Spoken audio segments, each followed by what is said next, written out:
Uh, Nimekutana na swali kutokana na ile video yangu niliyozungumzia nyuma ya kuwa kama mwanamke anakuwa na mayai milioni 1 hadi milioni 2 anapozaliwa, na ikifika kile kipindi cha barehe anakuwa ana mayai 500,000 hadi 300,000. Je, haya mayai mengine yanaenda wapi kabla hajafika katika kipindi chake cha barehe?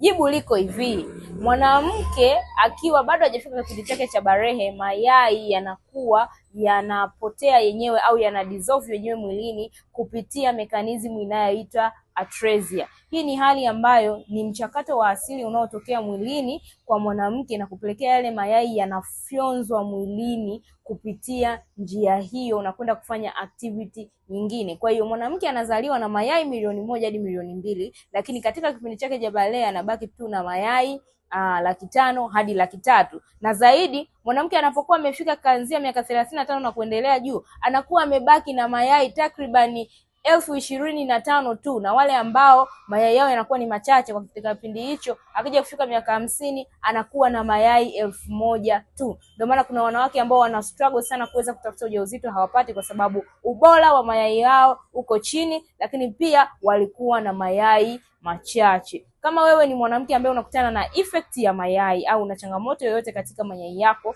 unaweza ukachukua namba yangu hapo bio ili niweze kukusaidia, lakini ukaweza ukashare video hii kwa wanawake wengine wengi ili waweze kujifunza zaidi.